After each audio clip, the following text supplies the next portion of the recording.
I didn't expect her to actually pay me. That was the first mistake. The second was thinking I could get away with it unscathed. It started as a joke, half bitter, half brave, all fueled by the sting of humiliation and that look she always gave me. The one that said I wasn't good enough, that I didn't belong here, that she saw right through me. $50, I'd said, loud enough for the entire table to hear. $50 and I'll kiss anyone in this room. First kiss, no take-backs. The words slipped out of my mouth like poison, sweet and stupid, and I'd smiled like I wasn't dying inside. Because I was. Because she'd made sure of that earlier, when she'd rolled her eyes at my presentation in history class, whispered something to her friends that made them all laugh, and then didn't even have the decency to look surprised when I turned around and caught her. Ashlyn Rivera. The girl everyone adored. Captain of the debate team, star of the student council, perfect GPA, and even more perfect face. And she hated me. I never knew why, not exactly. We'd never been close, never been friends, not even acquaintances. But ever since junior year started, she decided I was her favorite target. And maybe I'd grown used to that. Maybe a tiny, sick part of me liked the attention.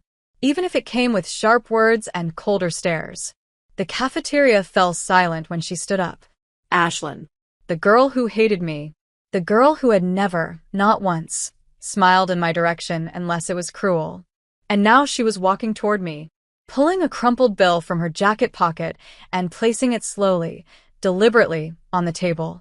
50, she said, voice calm and even. You said anyone. My throat dried up. I looked at the money, then back at her. Her brown eyes were unreadable, but there was something electric buzzing beneath the surface. Something dangerous. You're not serious, I said. If you enjoyed this content and want to support the channel in a special way, try clicking the thanks button below. It's the one with the heart and $ icon. With super thanks, you can make a direct contribution to the channel, which helps me keep creating awesome videos for you. She shrugged. You said it yourself. No takebacks. My heart slammed against my ribs. Laughter echoed around us, a mix of disbelief and delight. Someone whistled. Someone else muttered, shit, this is gonna be good. And I was frozen, because Ashlyn Rivera, flawless, terrifying Ashlyn, was calling my bluff. What's wrong, Sasha? She said softly, leaning in just a little. You scared? And maybe I was. Maybe I should have been. But something in me twisted at the challenge in her voice. At the way her lips curled ever so slightly, not quite a smirk, but not kind either. My pride was bleeding. My hands shook under the table. But I stood up. Fine, I said. My voice didn't tremble. Let's get this over with. She didn't flinch, didn't back down. She just tilted her head and waited, her eyes locked on mine. And suddenly I realized everyone was watching. Phones out. Anticipation thick in the air. And I hated that this moment, my first kiss, was about to be a spectacle. But more than that, I hated that it was with her. Or maybe I hated that a part of me didn't hate it.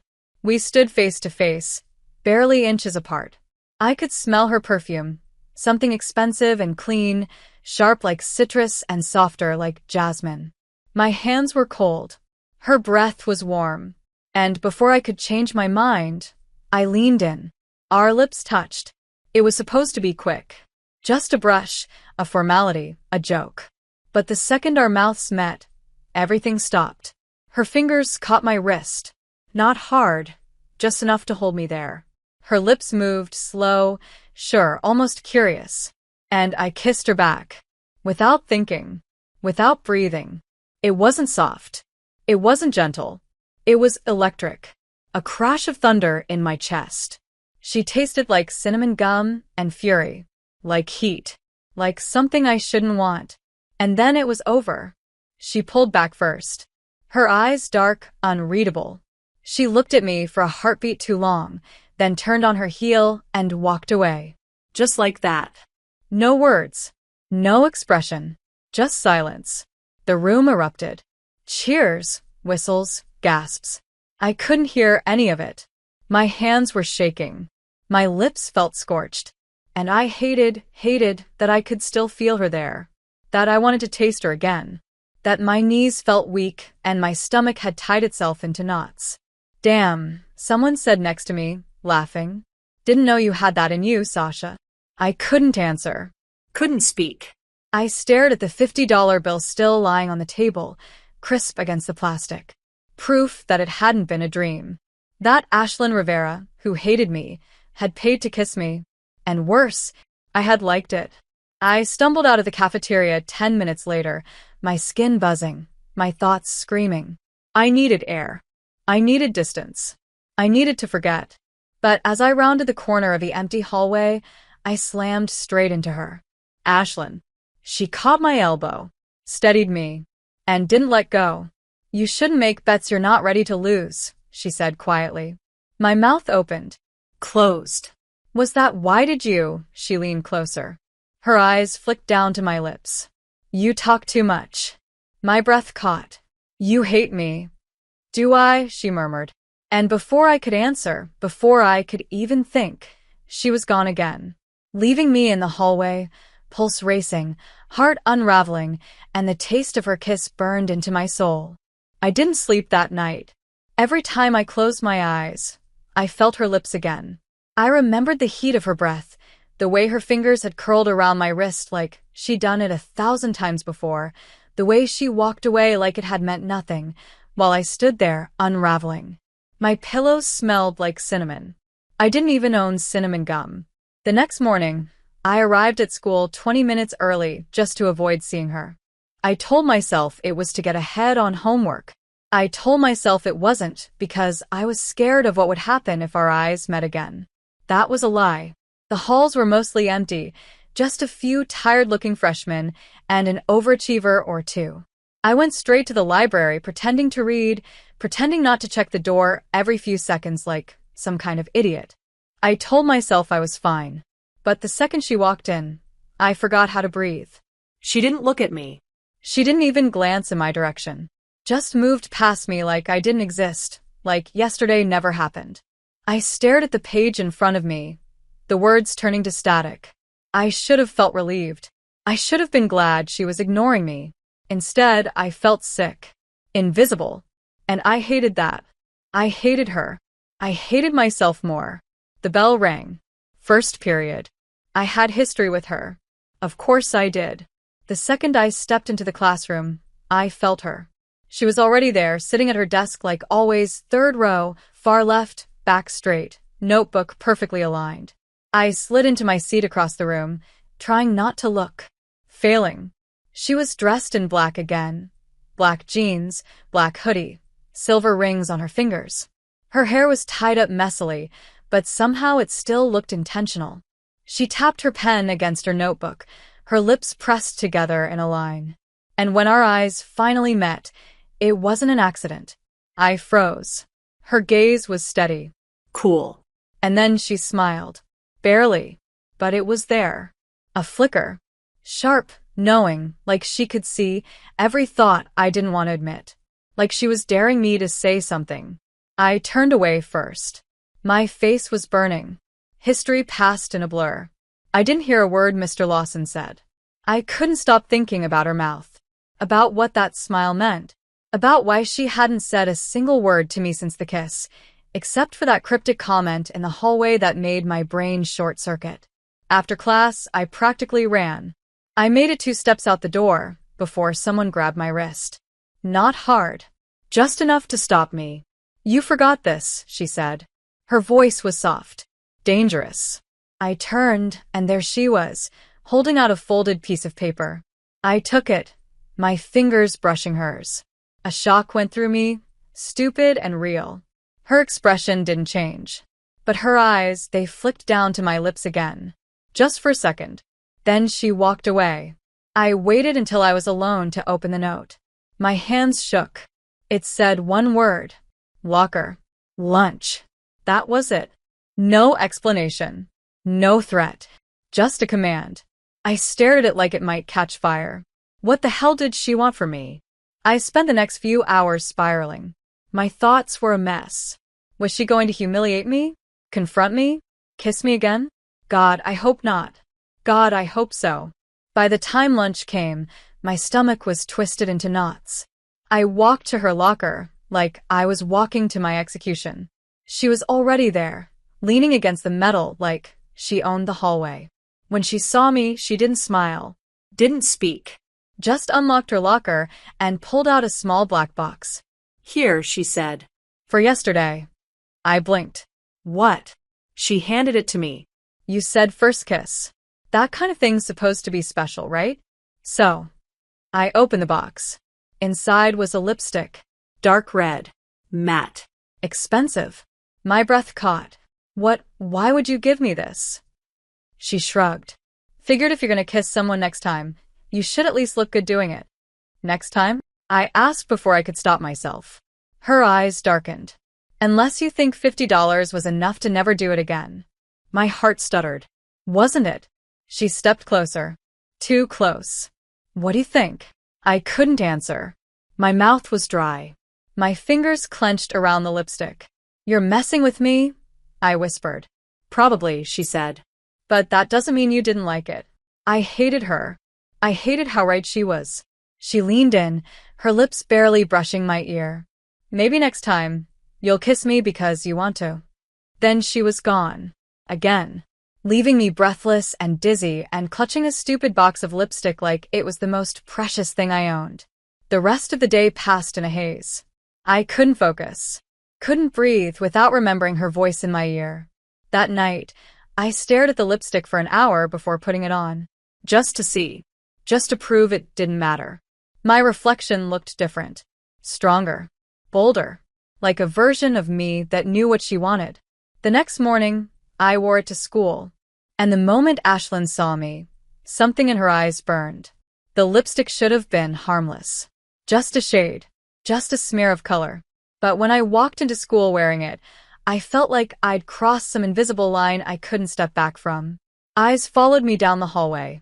Maybe because it was new, maybe because it was bold, maybe because people still remembered the kiss. But I didn't care about them. I cared about her. And when I saw Ashlyn standing by her locker, laughing softly at something her friend said, then turning her head and catching sight of me, everything around us evaporated. Her gaze landed on my mouth first, then slowly climbed to my eyes. And the way her lips parted ever so slightly, like she'd been caught off guard for the first time in her perfect, calculated life, made my skin burn. I walked past her without stopping, but I felt her stare, like a match dragged across my spine. I made it all the way to first period before my phone vibrated. Unknown number. But I didn't have to guess. You wear it well. My pulse stuttered. I stared at the message. I didn't respond. I didn't know how. But the butterflies in my stomach didn't care. I spent the next 2 hours in a daze. Every glance over my shoulder felt like a secret. Every brush of air, every sound behind me, I half expected to turn and find her there. And when I did, when I caught her watching me from across the hallway during break, arms folded, unreadable expression on her face, I felt something sharp twist in my chest. This wasn't a crush. It wasn't even attraction, not the way I used to think of it. It was something else. A sickness. A fever. I couldn't stop thinking about her. And I hated that. I hated how much power she had over me. After lunch, I ducked into the girls' bathroom just to get a moment of silence. My head was spinning. I splashed water on my face and looked at myself in the mirror. My cheeks were flushed. My lips were too red. I looked different. Not just because of the makeup, but because of her. And as I stood there, trying to slow my breathing, the door opened. I didn't have to turn around to know who it was. Her reflection slid into mine like a ghost, dark and effortless, moving with that same quiet confidence that made people part in the halls without her saying a word. She stepped behind me. Too close. Always too close. You ignored my text, she said softly. I swallowed. I didn't know what to say. You didn't need to say anything. Her eyes met mine in the mirror. You already said it with your mouth. My chest tightened. It was a kiss. It didn't mean anything. Then why are you still thinking about it? I turned to face her, heat rising to my cheeks. You think you know everything, don't you? No, she said. But I know you. I know you liked it. And if I did?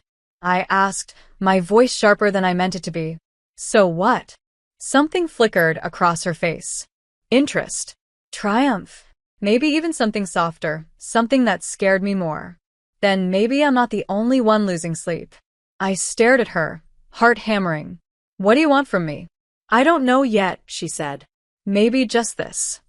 She reached out and brushed her thumb across my bottom lip, slow and deliberate, smearing the red just slightly. My breath caught. You're playing with me. Maybe. She leaned in, her voice a whisper against my cheek. Maybe you like being played with. And then, just like before, she was gone, leaving me breathless, lips tingling, and head pounding with 1,000 questions I couldn't answer. That night, I sat on my bed staring at the lipstick again. My fingers itched to text her back, to demand answers, to ask her why. But instead, I opened my sketchbook. I didn't even think about it. My hand just moved. And when I stopped, I realized I'd drawn her. Not her face exactly, not all of it, but her mouth. Her eyes. That look she gave me in the mirror. I slammed the book shut like it had betrayed me. The next morning, I tried not to wear the lipstick. I told myself I'd go back to normal. That, if I didn't feed the tension, it would die. I lasted until second period. Then I found myself reapplying it in the bathroom with shaking fingers, like I was summoning her with every swipe. And sure enough, when I stepped out of class later, she was waiting for me, leaning against the lockers like she'd always belonged there, like I was the one intruding in her world. You came, she said. I wasn't aware this was an invitation. You wore the red. Her eyes flicked down. I like it. I crossed my arms, trying to steel myself. Is this a game to you? No, she said. But it started as one. I hated how calm she was. How unaffected. Then stop. You don't want me to. My breath hitched. You don't know what I want. I know you've never kissed anyone before me. Her voice dropped. I know you haven't stopped thinking about it. You think you're that unforgettable? She smiled, slow and wicked. Tell me I'm wrong. I opened my mouth, closed it, and that was answer enough. Her eyes darkened. She stepped forward, close enough that our shoes touched. Let me kiss you again, she said, so low it felt like a secret. No money, no audience, just you and me. Why? I whispered. Why do you want this? Because I can't stop thinking about it either, she said. And I'm tired of pretending I don't want you. Her words broke something in me. All the fear, all the denial, all the anger, I didn't care anymore. I wanted her. I didn't understand it. I didn't trust it. But I wanted her. So I nodded. Just once. And she kissed me. This time, there were no rules. No bets. No bravado. Just lips and breath, and the sound of my heart crashing in my chest. She kissed me like I was hers. Like I had been all along. And I kissed her like I'd been waiting my whole life to be seen. I didn't go to class after that kiss. I couldn't. My legs felt like water, and my thoughts were spiraling in every direction, crashing against each other like waves in a storm. I found myself walking without knowing where I was going, hands clenched at my sides, mouth still tingling with the taste of her. Ashlyn Rivera had kissed me again. Not for money. Not for a dare. Just because she wanted to. And I had let her. No, not just let her, I had kissed her back like I meant it. Like I needed it. Like I'd wanted it since the moment she dropped that 50 on the table and looked at me like I was a dare she couldn't wait to take. I ended up in the art room, locked the door, and sat on the floor behind the supply shelf, burying my face in my knees. My heart was racing. My skin was hot. My mind was chaos. What the hell was happening to me? I hated her. Didn't I? She mocked me. She made my life miserable.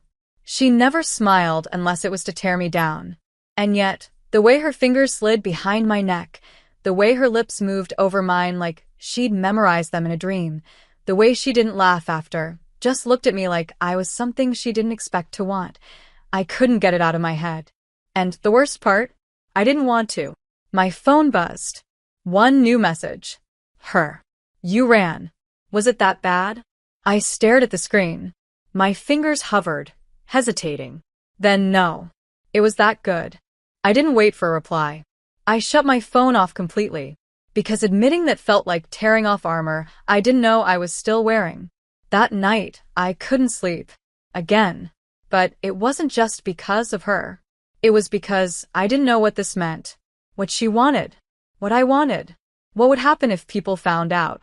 We didn't talk at school the next day. We didn't even look at each other. But I felt her. Every time she entered a room, my pulse jumped. Every time she passed near me, my body went still. It was like gravity had shifted, and she was the center now, and I was just caught in orbit. After the final bell, I stayed late to help Miss Kieran organize the library. Not because I wanted to, but because I needed something, anything, to keep my brain from catching fire. I was half done stacking the cart when I heard the door click shut. I turned and there she was. Ashlyn. Alone. Watching me. I didn't move. She didn't speak. We just stared at each other for what felt like hours. Then she said, I don't do this. Her voice was quieter than I'd ever heard it. I don't chase people. My heart thudded. You're not chasing me, aren't I? She stepped forward. You kissed me back. You wanted it. You're not supposed to know that, I whispered. She gave me a look like that was the most ridiculous thing I could have said. You were trembling when I touched you. Your breath hitched when I leaned in. You didn't pull away. You pressed closer. Don't lie to me, Sasha. I swallowed. What do you want from me? She hesitated. Then, I don't know, but I want more. More what? You, she said, simple and raw. I want more of you. My knees nearly gave out. You hate me. No, she said. I wanted to. It was easier. You make me feel things I don't understand. I thought if I could push you far enough, you'd stay away. But you didn't. And now all I can think about is how you looked at me after that kiss. Like you saw me. Not the grades. Not the perfection. Just me. Her voice cracked. No one sees me, Sasha. My throat tightened. I moved before I could think, closing the space between us, reaching out, brushing my fingers down her cheek. I see you, I said. God, I see too much of you. And then she kissed me again. Desperate this time. Needy. Like the world was ending, and I was the only thing that could keep her breathing. I kissed her back like I believed that. We stumbled into the back of the library, hidden between tall shelves, her mouth on mine, her hands in my hair, my back against the wall, books forgotten on the floor. It was wild, messy, beautiful. When we finally pulled apart, she rested her forehead against mine. I don't know how to do this, she whispered. Me neither, I said. But I want to try. She exhaled, shaky. Are you scared? Terrified. Good, she said. So am I. We didn't talk about what we were. We didn't label anything. But that night, I got another text from her. I can't stop thinking about you. About us. About your mouth. I stared at it for a long time before replying. Then don't stop. The next few days were a blur of stolen glances, secret touches, shared smiles no one else noticed. We weren't public. We weren't even friends in the eyes of the world. But every time our fingers brushed, every time her eyes locked on mine across a crowded hallway, it felt like the world stopped spinning for just a second. But I knew it couldn't last like this. Something was coming. A shift. A break. Something neither of us was ready for. I just didn't expect it to come in the form of Ashlyn's ex-girlfriend. Because of course she had one. And of course, she showed up the very next morning, storming into the courtyard like a storm cloud wrapped in leather, walking straight up to Ashlyn and grabbing her wrist like she had every right. I froze, watching from the top of the stairs. Ashlyn pulled her hand back instantly, but the damage was done. The girl leaned in, said something too low for me to hear. But Ashlyn's face paled. My stomach dropped. The girl turned and looked at me. And smiled. I don't know what I expected when I let her kiss me again. Maybe I thought things would settle. That the fire would die down once it had room to breathe. But nothing about Ashlyn was ever simple. And now, standing at the top of the stairs, I felt the floor tilt beneath me as I watched her ex-girlfriend wrap her fingers around Ashlyn's wrist like it still belonged to her. The world blurred at the edges. Ashlyn pulled back the moment contact was made, but not fast enough. The girl leaned in, said something in a voice too low for anyone else to hear, and then turned her head and looked straight at me. Her smile was sharp, calculated, the kind of smile people use when they want you to know they've already won. Ashlyn's expression didn't shift, but I saw the tension in her jaw, the way her fingers curled slightly at her sides. She said nothing, didn't move, and I didn't either. I just stood there, frozen, as something cold slid down my spine. The girl said one last thing to Ashlyn and then walked away, hips swaying like she knew she was still being watched. And maybe she was. Because even as she disappeared into the hallway, my eyes were locked on Ashlyn, waiting, daring her to look at me. She didn't. Not until 5 long seconds passed. And when she did, I saw something in her eyes I hadn't seen before. Guilt. I turned away. I didn't go to our next class. I couldn't sit next to her. Not when my mind was spinning with questions I wasn't ready to ask. Who was that girl? Why hadn't Ashlyn warned me? Why did she look at me like she still had a claim to her? And why the hell did it matter so much? I spent the next hour hiding in the library, but it wasn't the same as before. This time I wasn't breathless from a kiss. I was breathless from the ache in my chest, from the weight of doubt, from the fear that I'd let her in too far, too fast. My phone buzzed. Her. Can we talk? I didn't reply. Not yet. Not until I figured out what I was feeling. By the time the final bell rang, I hadn't seen her again. I walked home with my hood up, headphones in, music blasting like it could drown out the hurricane in my head. That night, I stared at the lipstick on my desk for what felt like hours. My hand hovered over it, then pulled back. I didn't wear it the next day. And when I passed Ashlyn in the hallway, I didn't meet her eyes. She didn't try to stop me, didn't chase. And that hurt more than I expected. I lasted 2 days. 2 days of silence. 2 days of avoiding her gaze. 2 days of pretending I wasn't checking my phone every 10 minutes, hoping she'd say something, anything to explain. On the 3rd day, I found a note in my locker. Tonight. Parking lot behind the gym. Please. No name. No signature. But I knew who it was from. And maybe I should have ignored it. Maybe I should have let the silence stay. But when the sun dipped behind the school and the sky turned purple and heavy, I found myself walking toward that empty lot like I had no choice. She was already there, leaning against her car, arms crossed, face unreadable in the fading light. For a second, we just stood there, staring at each other from 10 feet apart. Then she spoke. Her name's Brielle. I didn't respond. We dated last year. It was serious. For a while. And then it wasn't. And she just shows up out of nowhere? I asked. Like she's still yours? Ashlyn's jaw tightened. She doesn't get to decide that anymore. But she thinks she does. She doesn't know about you. I flinched. Why not? Because I didn't know what this was yet. Her voice softened. Sasha. I'm not good at this. I've spent so long hiding behind perfect grades and perfect clothes and perfect silence that I don't even know how to be real with people anymore. You're the first thing in a long time that's made me feel anything that's not cold or sharp or fake. Then why does it feel like you're still hiding? I whispered. She stepped forward. Because I'm scared. I've never felt like this. And when I do, I ruin things. I push too hard. I hurt people. You didn't ruin this, I said. Not yet. But you didn't fight for it either. I'm fighting now. She closed the space between us. Tell me what you want. Right now. I'll do it. I don't care who sees. I don't care if Brielle hears. Just tell me. My throat closed up. I want you to stop making me guess where I stand with you. Her hands trembled slightly as she reached for mine. Then let me be clear. She took my face in her palms, eyes blazing. I want you. Just you. I don't want her. I don't want the person I used to be. I just want to figure out how to be someone better, someone real with you. My breath caught, and then I kissed her. Not soft. Not slow. It was heat and ache and anger and forgiveness all tangled into one.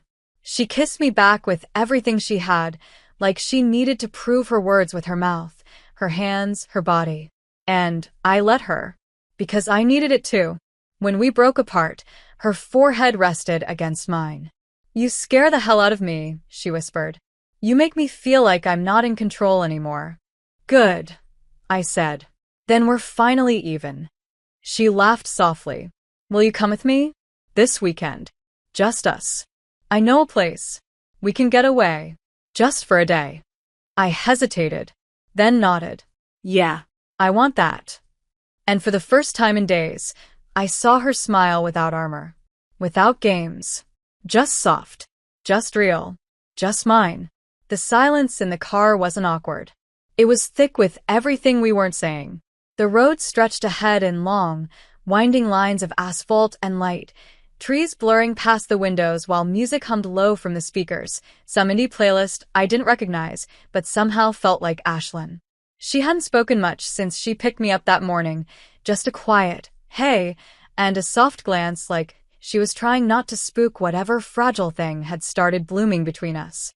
I sat beside her, knees close, hands clutched in my lap, pretending to be calm while every nerve in my body buzzed with anticipation and nerves and something else I didn't want to name. Her hand rested on the gear shift, and every time we hit a curve, her fingers brushed against my thigh.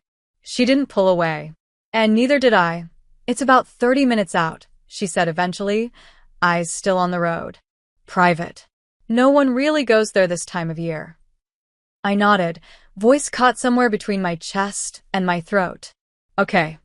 You sure you're good with this?" she asked, and for once her voice didn't sound like a dare. It sounded careful, like she cared. "Yeah," I said. "I'm sure." She smiled then, a small thing, but it reached her eyes.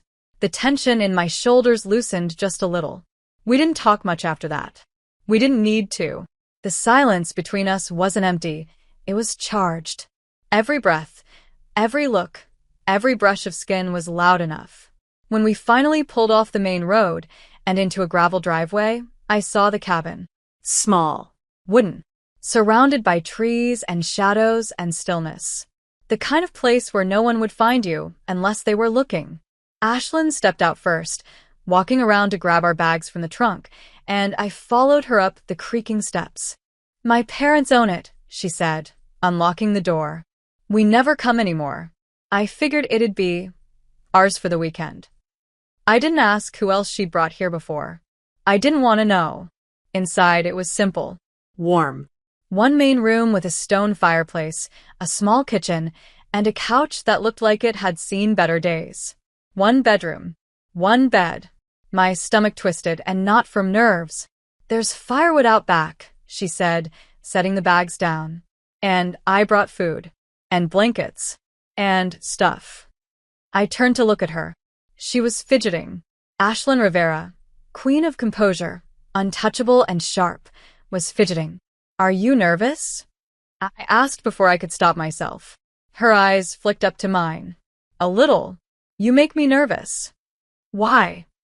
"Because you don't buy my bullshit," she said simply. "And because when I'm around you, I forget how to lie to myself." The air between us crackled. I stepped closer. "Good." Her breath caught. Yeah, I said. "I don't want lies. Not from you." She exhaled like she'd been holding it in all morning. Then, slowly, she reached up and touched my face. Just a fingertip at first. My jaw. My cheek. My mouth. "Sasha," she said quietly, "if you don't want this, tell me now. Because if I kiss you here, alone, with no one watching, it's not a game anymore." My heart thundered. I don't want a game. And then her lips were on mine. Not rushed. Not rough. Just real. Her hands framed my face as she kissed me like she was learning it. Like she'd kissed me before, but never like this. No hallway. No crowd. No fear. Just us. Just heat and skin and emotion we didn't know how to say out loud. I wrapped my arms around her waist and pulled her closer until there was nothing between us but breath. She kissed me harder, deeper, hands tangling in my hair, like she needed to feel everything at once. We stumbled back, bumping into the couch, laughing breathlessly against each other's mouths. She pressed me down gently, crawling over me, never breaking the kiss. Her weight settled over me, warm and grounding, and for the first time in days, maybe weeks, I didn't feel like I was spinning. I felt held, Seen. wanted. When we finally broke apart, both of us panting, she rested her forehead against mine. We don't have to rush anything, she said. I mean it. We can just be here, together. I reached up, brushing her hair behind her ear. I want this, I said. I want you, but I want to know you, too. Not just the girl who kisses like fire and disappears in the hallway.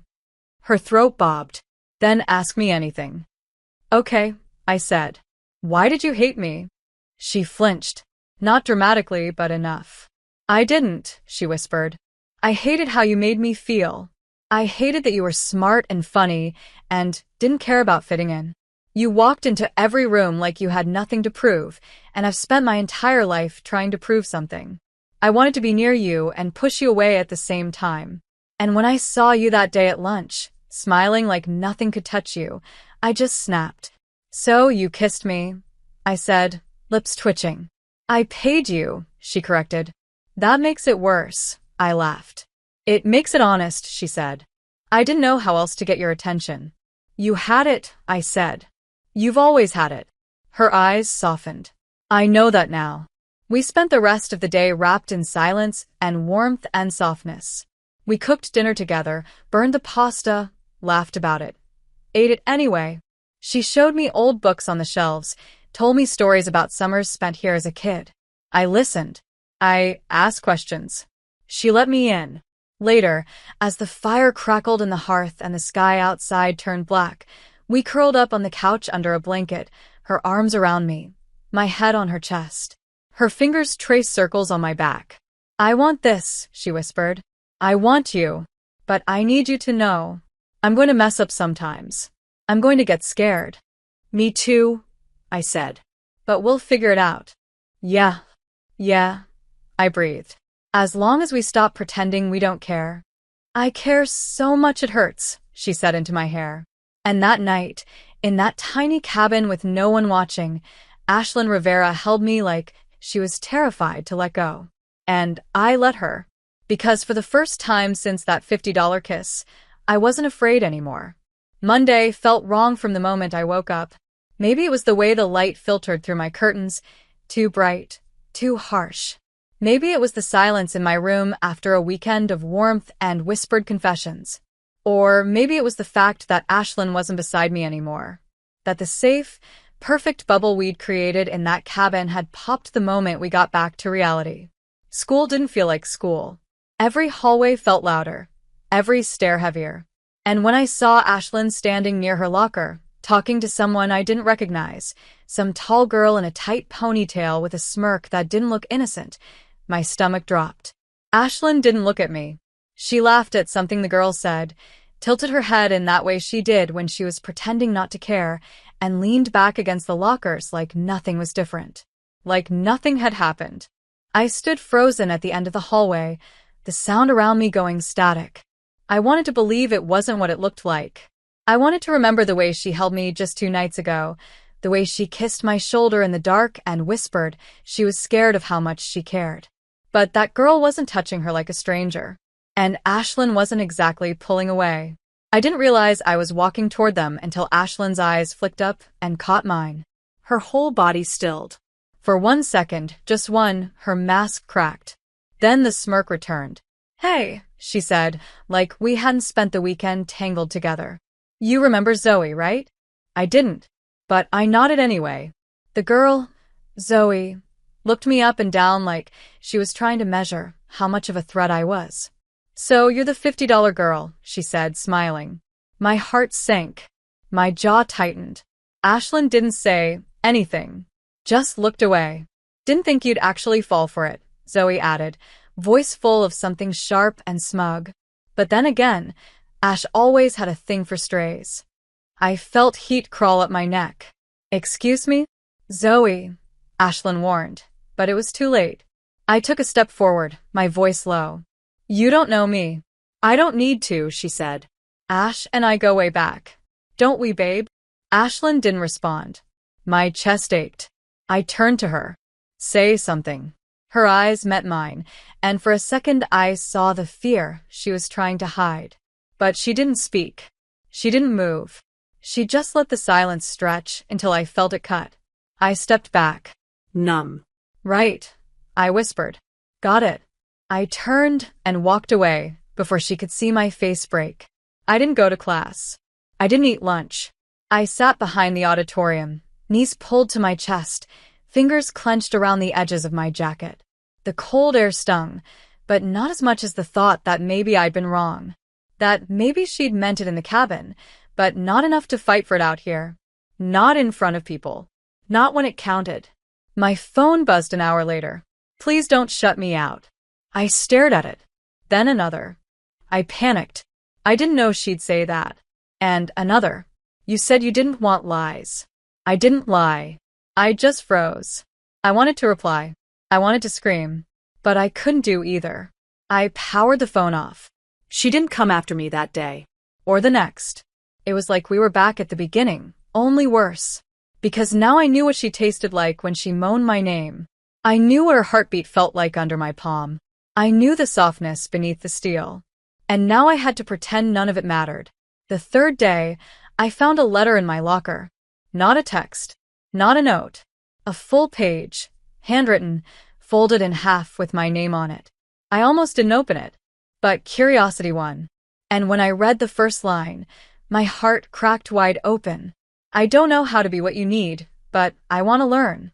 It wasn't flowery. It wasn't perfect. It was messy, scratched out words and ink smudges. But it was her. All of her. She told me about Zoe.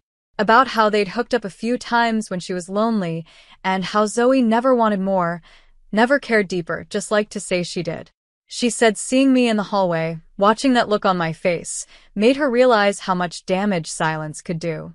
"You scare me because I want to be real with you, and I've never had to be real before. But I can't go back to pretending. Not after you." I read it 3 times. Then I sat in the back of the empty classroom and cried.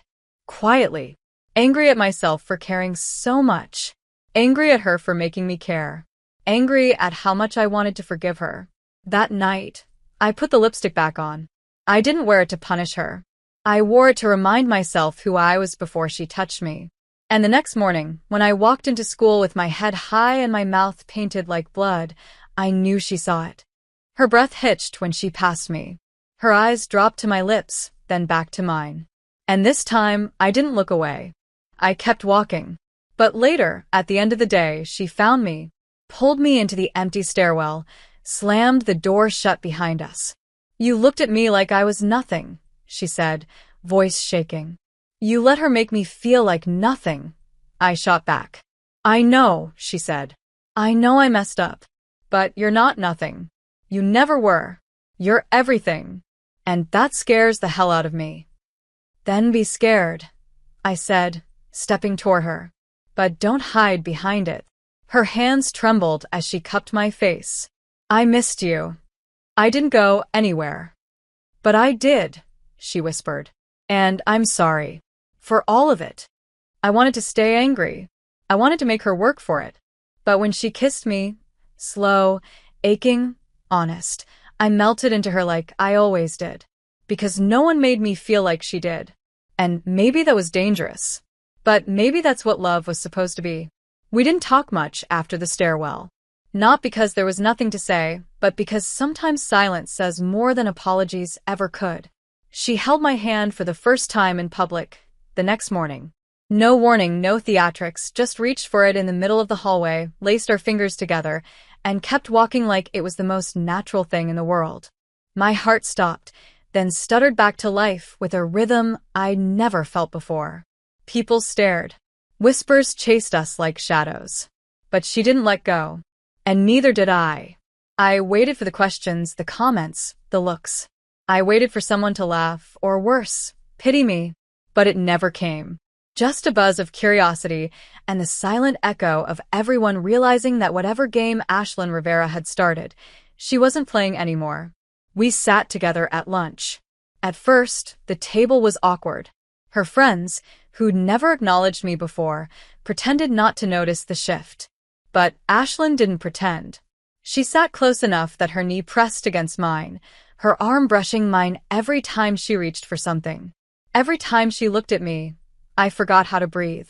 And then, slowly, the silence started to change. One of her friends cracked a joke. Another offered me a slice of pizza. It wasn't acceptance. Not yet. But it wasn't rejection either. It was something in between, something new. After school, she walked me home. We didn't speak for the first few blocks. Just walked with our fingers still intertwined, the weight of the day clinging to our skin like humidity. Finally, she said, "You don't have to keep pretending you're okay." "I'm not pretending," I said. "I'm figuring it out." "With me?" Her voice was soft, vulnerable in a way that made my chest tighten. "Yeah," I said. "With you." At my front door, she hesitated. "Can I come in?" I nodded. My hands were shaking when I unlocked it. Not because I was afraid of her, but because she felt real now. Not a fantasy. Not an enemy. Not even a secret. Just a girl who looked at me like I was the only thing keeping her grounded. My house was quiet. My mom wasn't home, and the silence felt too big with her standing in the middle of my room, eyes taking everything and like she was trying to memorize it. "You drew this?" she asked, picking up the sketchbook on my desk. I reached for it too fast, but she pulled it back gently, flipping to the page with her lips. The sketch I'd made after our first kiss. Her breath caught. "You drew me." I didn't mean to. "Yes, you did," she whispered. "And it's beautiful." I looked away. "You don't have to say that." "I want to," she said. "I want to say everything I was too scared to say before." "Then say it." She set the sketchbook down and turned to me.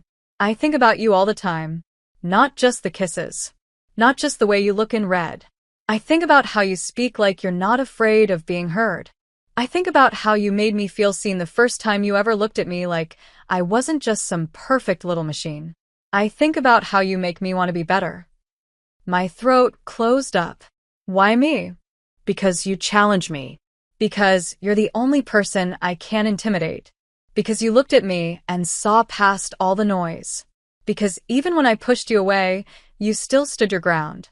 And because," her voice cracked, "you were supposed to be a joke, and then you weren't, and now I don't know how to exist without you." I stepped toward her, slow and deliberate. "Then don't." Her lips parted. Her eyes burned. I kissed her. Deep, slow, aching. Like every word we hadn't said was stitched into that one moment.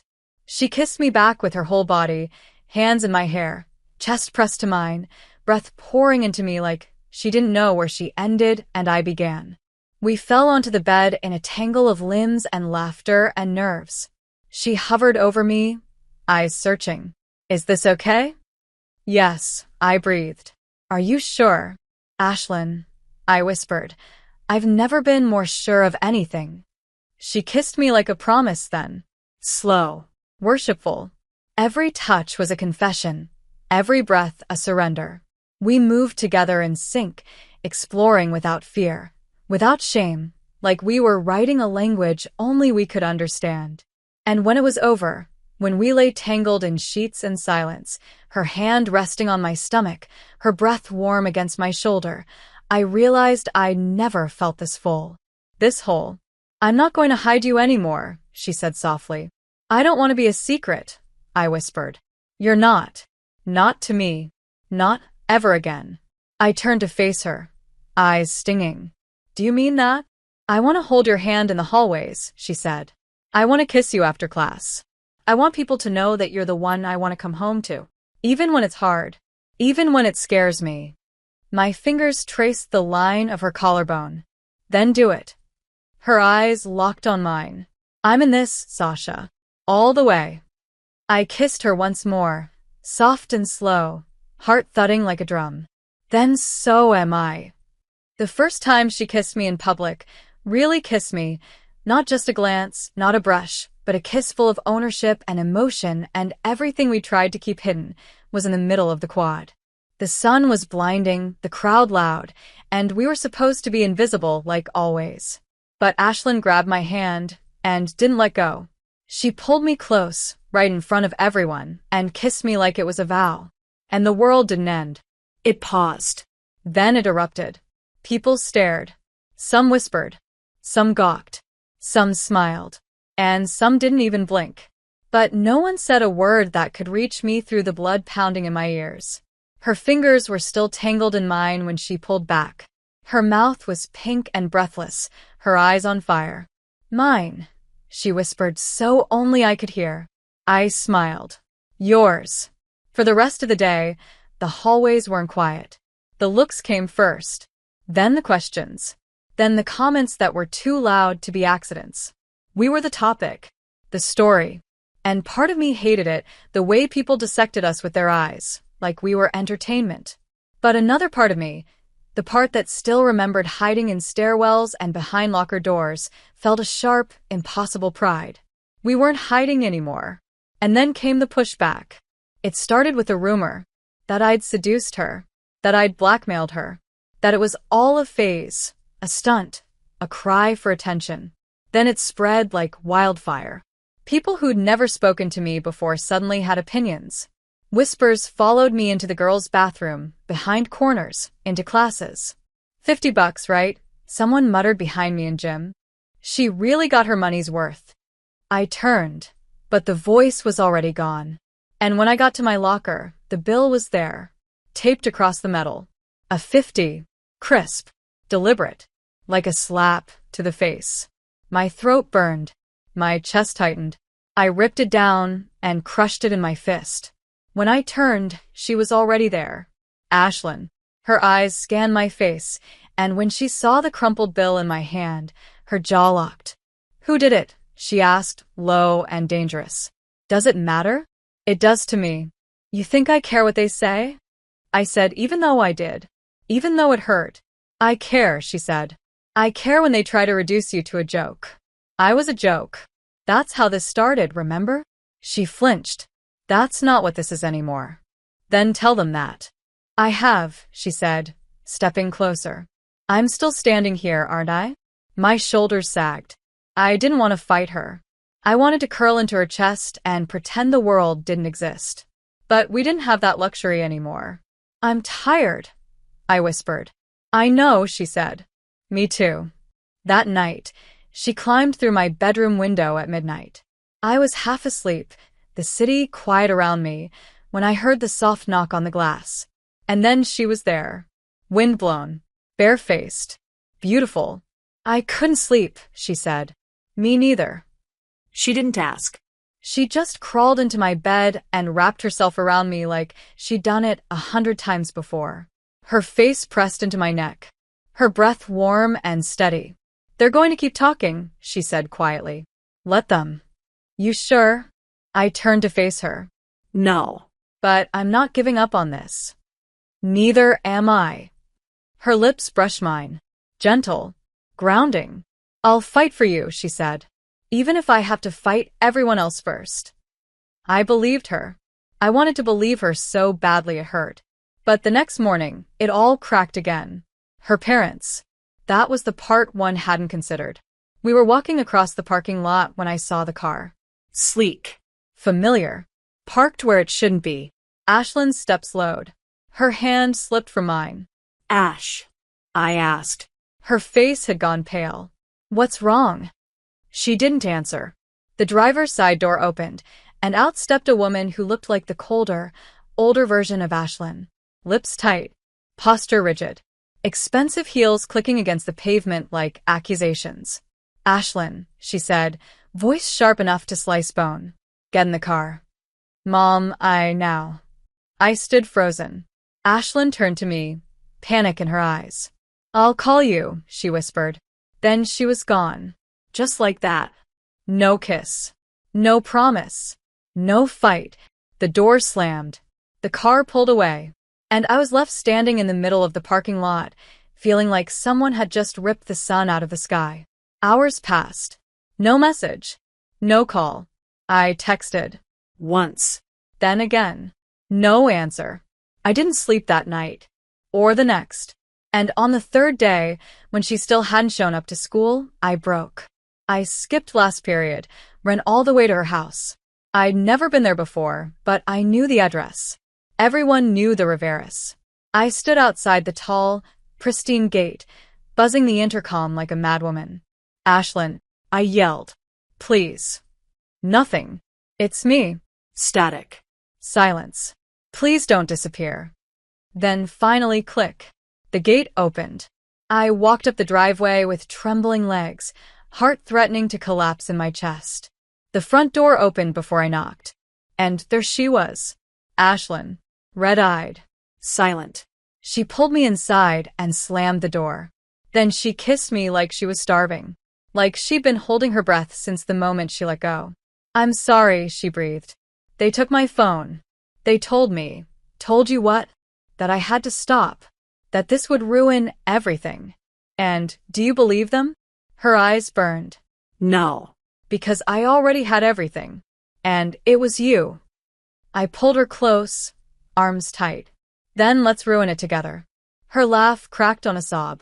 God, I love you. The words came out raw, unpolished. Real. And I didn't even hesitate. I love you too. It's been 3 weeks since she told me she loved me. 3 weeks since the world tilted and everything we were became something we couldn't take back. Since then, we've survived everything. The whispers, the stares, the fallout. Her parents tried.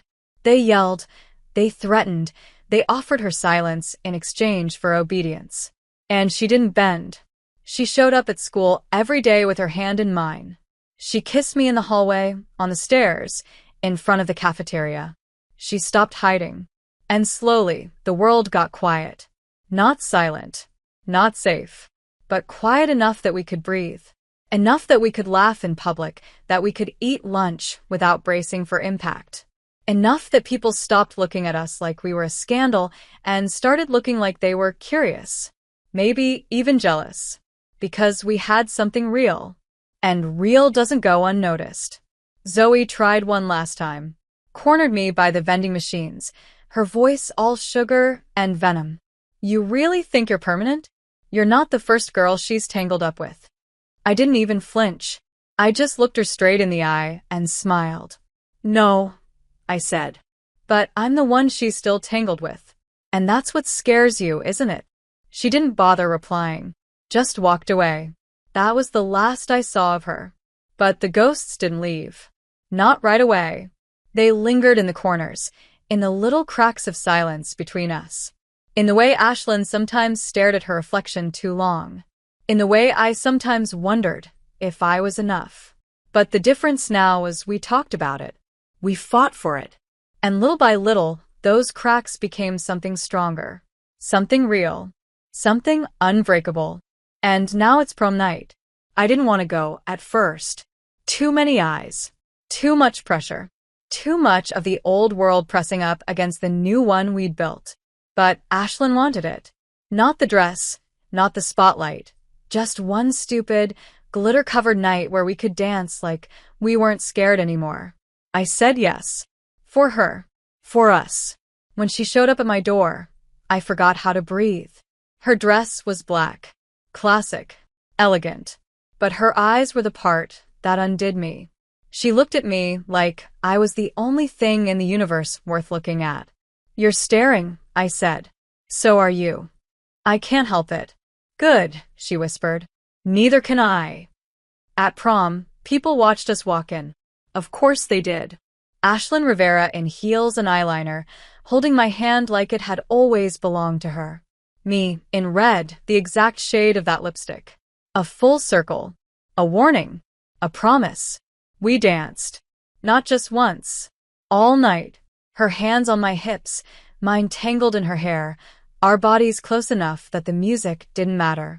The world faded. And for a little while we existed in our own orbit again. Just like that day in the cabin. Just like that kiss in the hallway. Just like always. At some point, we snuck out to the courtyard, barefoot and breathless. The stars were bright above us, the world soft with spring. She pulled me to the center of the grass, spinning me once, then again, like we were in a movie. "You're ridiculous," I laughed. "You love it." "Unfortunately," I said. "Hey," she said, pulling me close again.